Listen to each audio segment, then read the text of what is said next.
I wanted to start out with a story first to tell you a little bit about my life. And this one kind of helps to define what I've gone through in the last couple of years. And I call it the mouse in the house story. This is a couple of years ago. We had a tiny little mouse, field mouse, in our house. And one night at TV, I happened to notice it out of the corner of my eye, this little thing go across, so we put out the little safe traps, friendly traps, the kind of catch, and you go out in the woods and toss it out there somewhere. And we had trouble catching it. I don't know why. We've caught mice in our house before without a problem, but this time it eluded us. And I had thought that it by chance had crawled up into the back of our stove, because we had smelled something one time, so I kind of, And one night, as we were getting ready for bed, getting snacks in the kitchen, my daughter and my youngest son, who was 5, at that time he was about 3.5, were getting their snacks.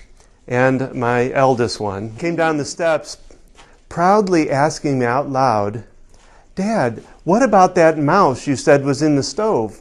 Well, I hadn't told my little girl about it, especially because she has some anxiety issues. Or my littlest one. And I promptly went, no. But before I could stop, the anxiety started rising up here with a, "Oh my God, mouse in the house, what? Oh my," And my little one prancing around there going, "Mouse in the house, mouse in the house, mouse in the house."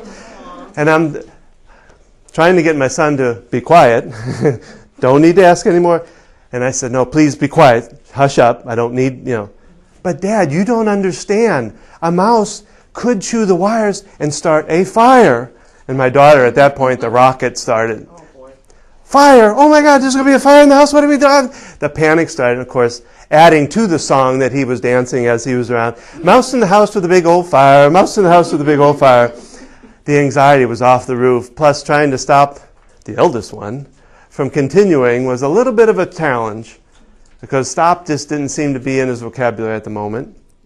So my wife had to come down and escort him upstairs, but still adding a few comments on the way up. "But Dad, you still don't understand why the mouse could be a problem in the kitchen," and blah, blah, blah. Well, my daughter's anxiety wound up above the roof, and it took me a good probably 20 to 30 minutes to bring her back down.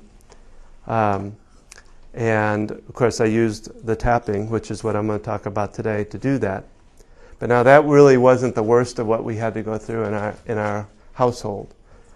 There were the nights of screaming, fits of violence, anger, battles, scratching, punching, kicking from my daughter.